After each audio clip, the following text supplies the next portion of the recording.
Yes, hello everyone. Welcome back to WD18, the Watford fan channel. It's match preview time. We're going to be looking ahead to Stoke City away, the Friday night kickoff. Of course, we have Barnsley on Tuesday, and it's a quick turnaround for Watford. We've now got Stoke City on Friday, which is going to be a tough game. 2 tough away games for Watford, and I think it will go. I'll tell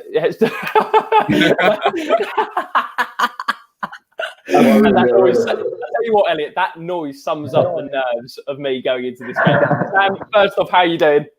Yeah, I'm all right. I mean, I don't think Elliot's connection's doing as well as but we apologies for starting off late today. And thank you all for the support recently. But yeah, I'm really nervous. I think I could go as far as saying that these next 2 games are like the definition of season defining, because we were saying off air how I feel like 2 wins from this and we're back in we're firmly in the automatic promotion push hunt.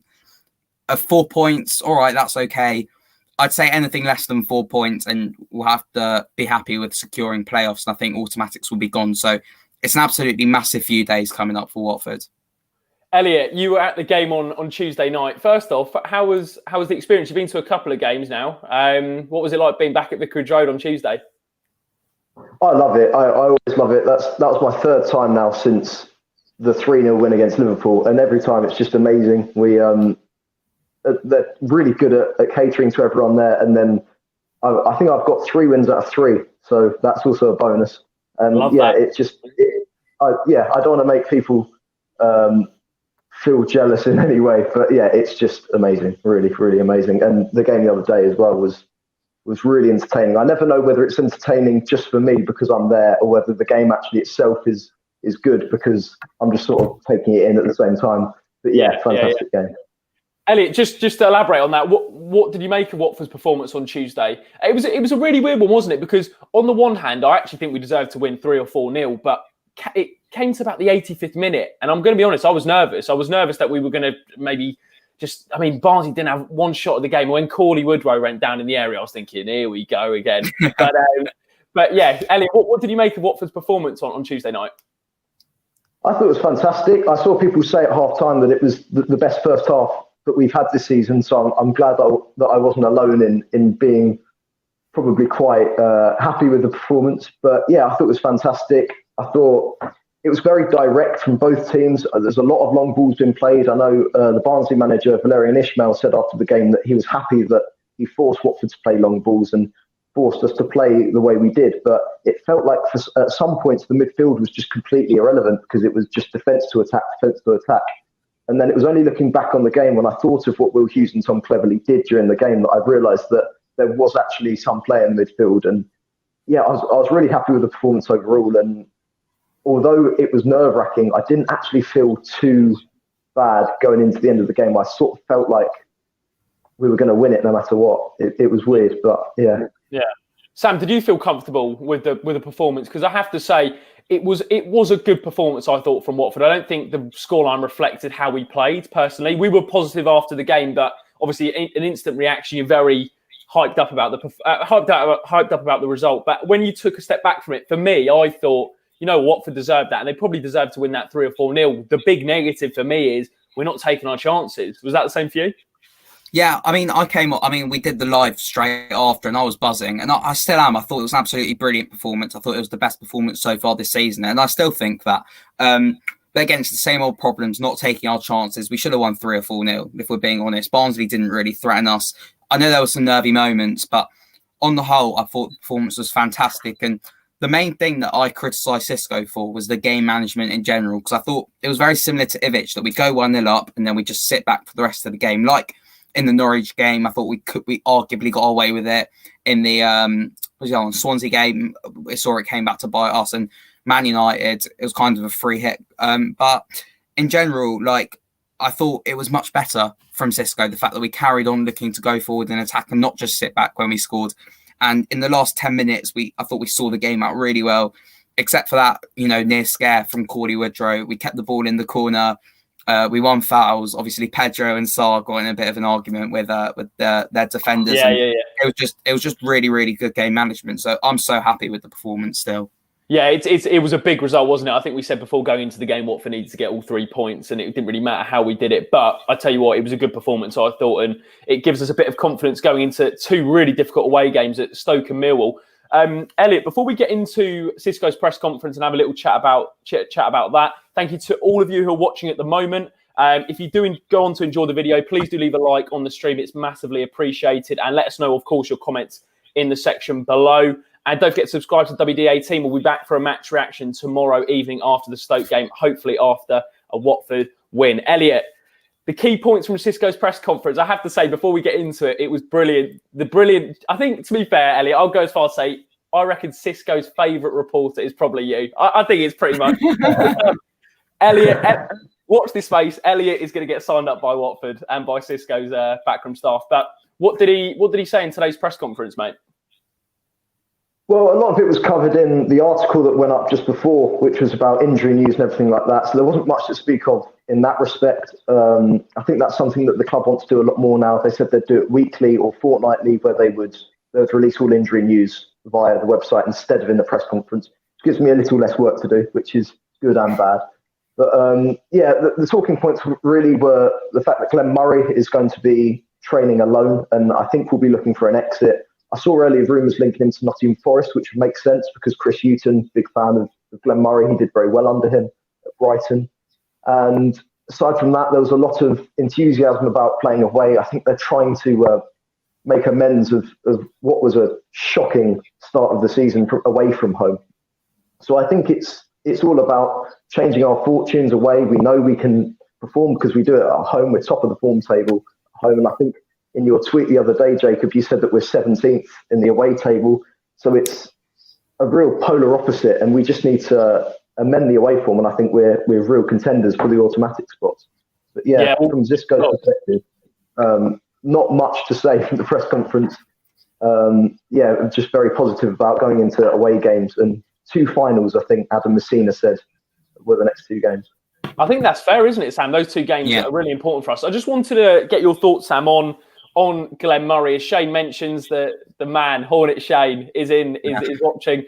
He says, thoughts on Glenn Murray. As Elliot mentioned, Cisco said that he's training on his own, which it looks like it's all over for him at Watford. And I think he's had 5 games, at Watford, and probably the only maybe point that I reckon, actually remember that he did kind of half decent was that movement at Wickham away at Adams Park. But apart from that, it's not a decorated Watford career. What are your thoughts on Glenn Murray training on his own? Correct move? It probably is, because I think we know that his head's not at Watford at the moment, simply because as well he's not engaged in the football club at all. We were playing the other night and he was at the Southampton FA Cup game, so I think that kind of tells you where his head is, and he's not really interested in getting back into the team. And we'll say it again, but if a player's mind isn't at the club, then they have to go. Simple as that. As much as it hurt with Capoue letting him go, Deulofeu before the season started, then if they're not really into it, then just let them go. And I do it's not a sense of feeling sorry for Glenn Murray, but I think he joined with the expectation that Troy Deeney would be going and that he'd kind of get more game time. And I also do kind of feel sorry that he didn't get more game time, because when Deeney and Gray aren't doing so well, you kind of think, could Murray be doing much worse? Because I'd say if he had more back sharpness, he would have finished that after his good movement at Wickham away. But unfortunately, his head's not at us, and it's probably the right move to let him go. Elliot, it does seem that decision to keep, whether it was the decision to keep Troy Deeney or just whether there wasn't a correct offer or there wasn't a correct offer that matches Watford's valuation, it seems that Deeney staying at the club has basically forced Glenn Murray to move on. What have you made of the whole situation surrounding Murray? Do you agree with the decision, or are you maybe thinking, actually, as we saw the other night, we're not taking opportunities. Glenn's got a proven track record in the Championship. It might have been ideal to keep him around. What are your thoughts on it? It could be an attitude problem. I don't want to speculate, but it does seem weird for him to be frozen out so drastically, not being given a chance at all in months. But yeah, when you've got Deeney, Gray, Paritza, and you've got plenty of other options, it never seems likely that he's going to get a look in. And I think it's probably the best option for all parties, especially given that Deeney was staying and he was really the Deeney replacement. So I feel bad for Glenn, but yeah, I think right move for all parties that he moves on. Yeah, I think that's the sentiment in the live chat as well. As Rudy says, it's a shame about Murray, but he's not getting the game time. And as you mentioned, Elliot, it looks like Nottingham Forest are going to be the team that he's going to be joining as well. I'll tell you what, we'll move on to the game tomorrow, Sam. I think everyone's saying in the chat, it's a big period, isn't it, these next two games? Because with Norwich winning last night, they look brilliant. I have to admit, I've watched Norwich this season. They look really, really good. There's just a sense that they know. I think because they've done it before, and a lot of those players have done it before, and that core is there, they seem just like they know how to get out of the Championship, and they're doing it in a brilliant fashion. And for me, I think Norwich are expected to go up now. It's now that battle for second spot. We've got Brentford, Swansea, Watford, Bournemouth in that mix. How important are these two away games for us? As Elliot mentioned, I tweeted out, we would be 17th based on away points this season if it was just purely based on away points. How important are these next two away games, Watford? Yeah, they're absolutely huge, as I said at the start. I think we can pretty much forget about winning the league. I think Norwich, I know they haven't wrapped it up and a lot can change, but I can't really see them letting go of this. What is it, 10-point lead they've got at the top now? Something like that. I can't really see them letting go of that. So it's all about second, as you say. But these are two absolutely massive games. And if we want to go up automatically, it simply has to be 4 to 6 points. Even all 6, it has to be. Shane says it's our biggest test of our promotion credentials. Also, because we see our away form, and if we are going to go up, our away form has to be so much better. And not just that, the performances away from home have to be better as well. Because we've won 2 away games, I think, which were Derby and Birmingham, and both of them, not so much Derby, but Birmingham was a shocking performance. I thought I'd say I know we won, but it was up there one of the worst this season, I think. And Ivic got heavily criticised, but it's the same group of players that we're looking at now, and it's a massive opportunity for them to prove to us that they're really up for this promotion scrap as well. And it's going to be a scrap, and these two games, epitomise that for me. Stoke and Millwall, very Championship away games, and it's massive that we get 6 points. Yeah, just Dan HD says in the chat, what are your thoughts on our current points? I'll probably stick this one to you, Elliot. If we beat Stoke and Millwall, we can go up to second. Easy peasy. Now we're picking up speed. Playoffs will not be enough. Simple as that. So for you, Elliot, how confident are you with the next 2 away games? Because I'm going to be honest, I'm not that confident, just purely based on what I've seen this season for this Watford side away from home. Of course, I want them to get the win, but we've seen it this season. We have struggled away from home. Do you think Cisco will be able to take this home form into the away form? I know it's very hypothetical, but how confident are you that we can do that? I think Cisco's rubbed off on me massively because I'm incredibly optimistic about the next 2 games, and I know it's going to end up making me look stupid next week when we're down at like 7th or something and we've got no points in 2 games. But yeah, I just feel weirdly optimistic. Stoke aren't in good form at all. They've not won in a long time. I don't think they've won this year, and they've got Tyrese Campbell, who's been out for a while. He's still going to be out for this game, and he is not their only goal threat, but he's their main goal threat. And then Millwall aren't having a great time either. So it's 2 very, very winnable games. So I'd be worried if they didn't get 6 points. But 4 points is okay. But we just need to put in the performances because we've not done so pretty much all season away. Yeah, Sam, it does feel like a big opportunity, this, doesn't it? Absolutely huge. I think that's what you say. It's an opportunity because it's also, this has kind of gone under the radar, but it's our opportunity with a lot of the teams playing in the FA Cup this week to kind of, put the pressure back onto them, because for them it will be a must-win to catch us up, and it's putting our game in hand in place. And for me, I'd say, I haven't really thought about Tuesday night, but tomorrow is absolutely huge, and I'm really nervous. It's not a case of me not being confident. I'm kind of in between both of you. I wouldn't say I'm too optimistic. I wouldn't say I'm not confident at all. It's just, I'd say it's since Luton, the most nervous I've been for a Watford game this season. Yeah, it does feel like 2 really, well, we won't get too ahead of ourselves. I think the Stoke game for starters is a really big one, Elliot. I think, Jacob, I think we really can get ahead of ourselves. I genuinely think these 2 games are season defining, simply for the fact that they're also away from home. And it's really going to show what sort of Watford side we've got here under Cisco. Yeah, I think definitely I'm not playing that down. It was more the fact that I think I've definitely been responsible with this before, where I'll look ahead at the fixtures when really we just need to be targeting the next one, and Stoke is a difficult game. two difficult away games. Just regardless, as you said, Elliot, regardless of their form this season, we know what we're going to expect at the Britannia. Was it the Bet365 Stadium now? Is it? Oh, sorry, they changed the name. So, Elliot, from the team on Tuesday night, I actually thought overall it was a pretty good Watford performance. Obviously, a 4-4-2. What I was a big fan of was Deeney dropping into that number 10, kind of 15-16 Deeney re-emerging. Did you, just seeing it close up, did you see this? Did you see him really thrive in that role on Tuesday? Yeah, I did. And although Dean's been doing that a lot, I don't think it's been as effective as it was against Barnsley. I'm not sure if that's because of the opposition. They were quite open to through balls, and they sort of just let Sarr and Gray roam for the most part. But Deeney really thrived in that deeper position, and that's why I asked Cisco earlier about it, because he did just seem like he was very comfortable in that position.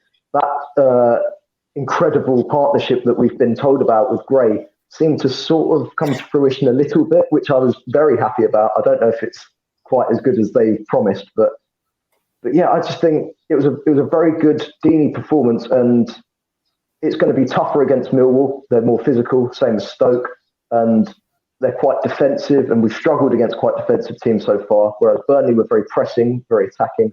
So it will be tougher against Stoke and Millwall than it was against Barnsley, but I see no reason why they can't just build on that performance, because it was a fantastic performance, I think, from Deeney, and we got the goal to go for it. Yeah, to be fair, Sam, it's a really interesting one with Andre Gray, because I think clearly on Tuesday night it worked pretty well in terms of actually creating the opportunities, as Elliot mentioned, but Andre isn't putting the ball in the back of the net. And I know that's so simple, and I know that's pretty much stating the obvious, but when you're having these opportunities, I mean, he could have had 3 or 4 on Tuesday night. So at what point do we have to just go, sorry, Andre, you're going to have to be dropped? I guess we don't have any other options, do we? I mean, Paritz is out at the moment. Zhao, unless you're lone striker, would you do that? Do you know what? That's why it's so difficult as well, because if you look at also the way Zhao positions himself, he likes to drop deep as well. I mean, we saw that on against, was it? Yeah, no, it wasn't Barnsley. Who do we have on Saturday? Sorry, so many games at the moment. Huddersfield, yeah, sorry, so many games at the moment. In the Huddersfield game, we saw that Zhao's goal came from him spreading the ball out on the halfway line. And my fear is that if it's him and Deeney, they both might get too deep. And also, I've got a feeling, I know I've been one of Andre's bigger critics, but I've got a feeling a goal is coming, that his movement is improving game by game at the moment, and he's getting closer and closer. Cisco said in the post-match press conference that when he gets one, the goals will flow. And whether that's true remains to be seen, obviously. But I would go with Gray tomorrow night, I think. I seriously would, yeah. Elliot, what about you? Would you continue with that top two? Because I remember you tweeting actually during the game, and you said, obviously you were annoyed that Gray missed the opportunities, but you were happy with the work that they were doing. So are you very much of the opinion that Gray will find a bit of form and he just needs that one goal to turn it around? Well, he got the goal against Coventry. Sorry, I thought you were a little bit. It's always Elliot. It's always me. He got the goal against Coventry that was quite unorthodox, so perhaps we can't count that one. But yeah, I do feel like if he gets one, he might be in the mood for more, because he seemed a little bit... he hasn't seemed happy, to be honest. And I think the other day was the first time that he really felt comfortable and happy on the pitch. So maybe this is the start of something. I think Deeney has played both of these last 2 games, so perhaps we try a João Pedro, Andre Gray duo, but do you want to put that up against a physical backline in Stoke? So Cisco's got a conundrum there, and yeah, I'd give Gray another go, just because he didn't start last Saturday, and he might have another 90 minutes in him just to prove himself. Yeah, Cisco was very positive, wasn't he, in the week about Andre Gray, saying he's a very good striker. You know, he's getting the opportunities. I guess that's just but maybe flip a more positive point on this, Sam, with Andre Gray. Michael says in the chat, does anyone think Gray can go on a scoring run if he gets one soon?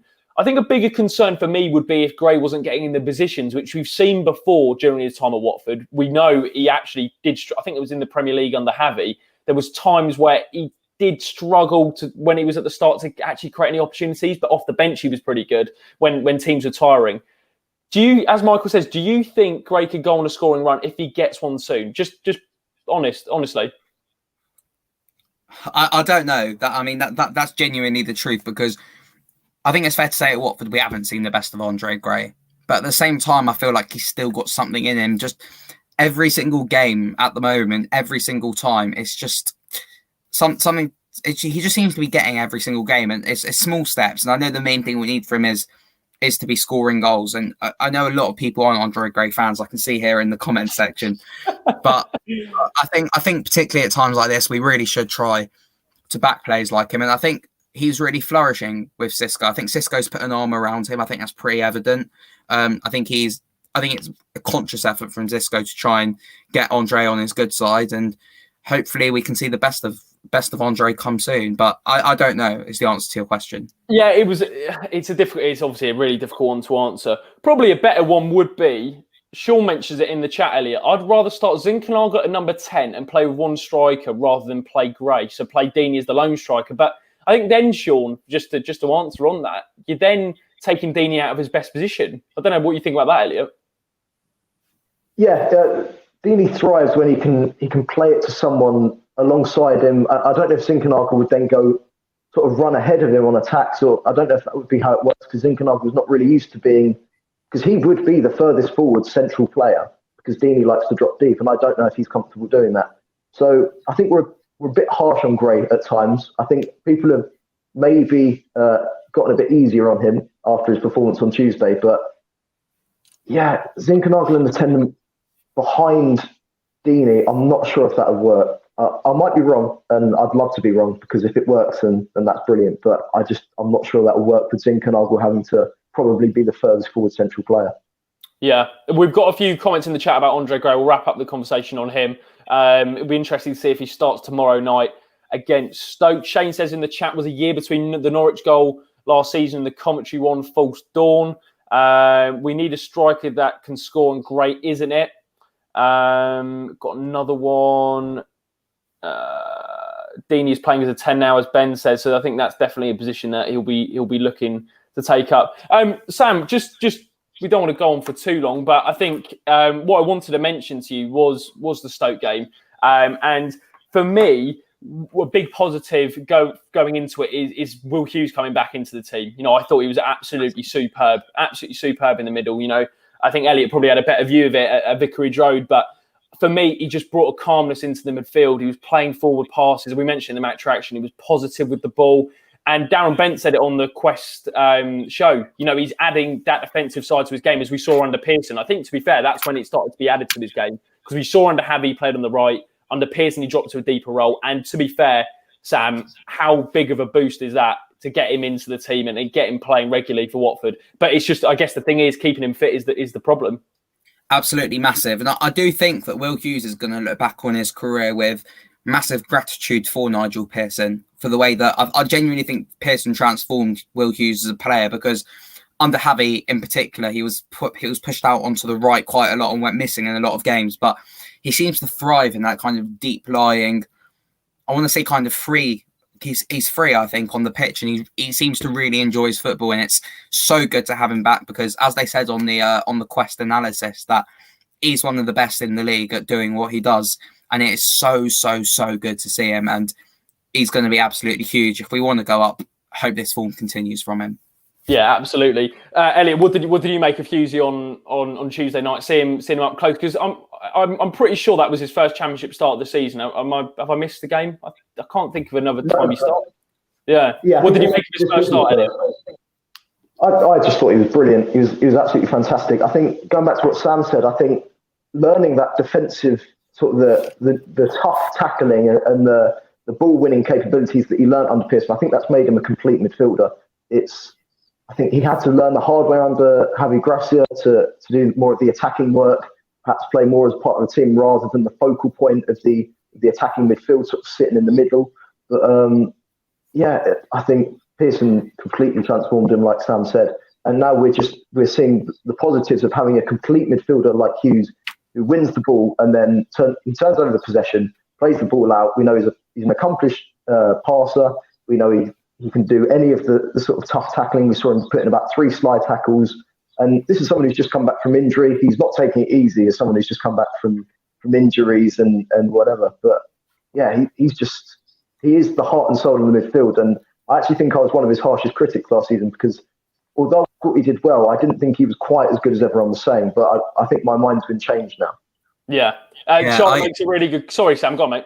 No, I was just going to say, though, just generally in the Championship, I think if you look back on our first promotion, on our promotion season in 2015, that we had those midfielders such as Guardiola, Watson. They'd win the ball back and get the ball forward straight away to our forwards. And I think Will Hughes perfectly does that. And it's so important in these games when you have really, really kind of tight and difficult to break down opponents that you have these midfielders who can get the ball forward. Yeah, Charlotte basically echoes that, Sam and Elliot. You know, Hughes and Cleverley in midfield could be the difference between us and the opposition in the next few games. So long as someone starts converting the chances we do create, I think that's pretty much echoed by us here in the stream. We'll do the score predictions in a moment, but Kevin makes another good point. Hughes picks pockets and we get a lot of Premier League goals when done 30 yards out. What we need in application. Just wanted to talk about what Dan says here. Sarr clearly doesn't want to play for Watford. I'm not too sure if I agree with that. I think we should settle for 35 million and move on. Zinckernagel can replace him. Sarr isn't performing. Actually, it wasn't really about Sarr. I just saw Zinckernagel in the chat, Sam. You know, when he came on, he looked good, didn't he? Again, I mean, the way I think it was one point he was playing on the left. He switched about 3 or 4 times. You probably saw it, Elliot. You know, I saw it. He kept just switching over the flanks. And then there was one point where he picked up the ball from deep and skipped past 3 or 4 players. And I thought, we've got a player here. We've got a player. For you, we mentioned Sema not struggled, but doesn't look the same player, I don't think. I think that's probably fair to say. Doesn't look the same player. Would you give Zinckernagel a start tomorrow? I would. I don't think we will. I still think perhaps in Cisco's mind he'll be thinking it's too soon. I mean, we said that on the match reaction, but we have to remember with Zinckernagel that his season only finished pretty much a few weeks ago, and it can take time to. I mean, we've seen some really good signs, and I think he will become a really important player for us. But it might take some time for him to start playing the full. Did he play the full 90 minutes at Old Trafford? He came off. I think. No, wait, did he? Yeah, he did come off. He came off. Okay. I thought he did. Yeah, so it might take him time. Yeah. And so in the Championship, at least, it might take him some time to play the full 90 minutes. So I don't think we'll see him, but I would really like to. And I think Sema could be a really good player to have in these 2 games when perhaps at times we will have to be a little bit more defensive and physical. I don't think Zinckernagel was brought off because I remember Sema got put on the right and Zinckernagel was on the left and everyone was ready about it. I don't think he got brought off. Yeah, in the Championship though, where it's more physical. Yeah. Elliot, what have you? I mean, actually, again, Elliot, I do read all your tweets, mate, and you said he looks like. I think your words were he looks like a tremendous footballer. What have you taken a liking to with Philip Zinckernagel? What do you like about his game? Well, that was a tactical tweet because I saw him brush past a couple of, like you said, when he walked past those 3 defenders just with complete ease, and I thought people are going to see this on the stream in a second, and they're just going to completely know what I meant by it because I just think he looks fantastic. He looks so comfortable on the ball. I did notice Cisco and his coaching staff were shouting at a lot because at times the ball was near him and there was a Barnsley player in possession and he wouldn't really go to it and he wouldn't really go to pressure as much as someone like Sema would and someone like Sarr because they're both quite aggressive, physical midfielders or wingers, depending on how you want to call them. But he didn't really do that as much. So I think that's where they want him to improve. Maybe more on the defensive side, bit more committed. But in terms of his attacking play, it's just graceful on the ball. He was just, he made it look easy. And I think we'll see the best of him very soon, probably when he starts his first game. I have to admit, lads, I did take advantage of the free shirt promo code. and I can't think, I've actually ordered a 3rd shirt with Zinckernagel on the back in all, man. Just a few comments on Zinckernagel. He actually did come off in the end. I mean, completely hung by. I'd love to see, Matt 2890 says, I'd love to see Sarr on one side and Zinckernagel on the other side to have pace and skill in each flank. Charlotte says, let's give PZ a start to see what he can offer. Good to have someone who specialises in dead ball situation in the team. That's a very good point, Charlotte. You know, we missed a set piece taker, absolutely. As Dan said, that would be a deadly combo on both wings. It's just whether he brings in Zinckernagel for Sema.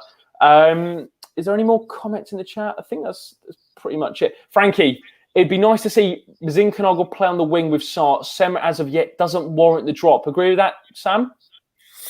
How would you fit them all in? Maybe a 4-2-3-1, but then you'd have to drop one of the strikers, I'd imagine. Yeah, it's really difficult. And yeah. I mean, I don't think we'll change away from the 4-4-2 because I don't think he'll want to change the winning side. But yeah, I'd be open to it at some point, I think. Ben, just to wrap up, PZ7 is the man to break the set piece curse. I'm telling you now. I'll tell you what, I think that's the best place to wrap up. Before we do wrap it up, guys, make sure you do follow Sam and Elliot on their Twitters. The @ is just below, as you can see. Their wonderful faces. Please do leave a like on the video if you enjoyed, and don't forget to subscribe to WD18 for more Watford-focused content. We'll be back tomorrow for a match reaction after the Stoke game. I was going to say a Stoke win, hopefully not. Score prediction quickly. Score predictions. Sam, yeah. Someone actually mentioned that in the chat. Cormac Hayes, phenomenal. Score predictions, lads. Elliot, I'll fire it over to you first. Stoke drew 3-3 against Rotherham the other day, so that it's not the tradition. It's not the traditional Stoke don't concede anymore. So, because I was going to go 1-0 Watford, but I'll go 2-1 Watford. 2-1 Watford. Sam, I'm going to go 2-1 Watford as well. 2-1 Watford. I'm going to go for a comprehensive 3-1 away win. Dan, we've got a few.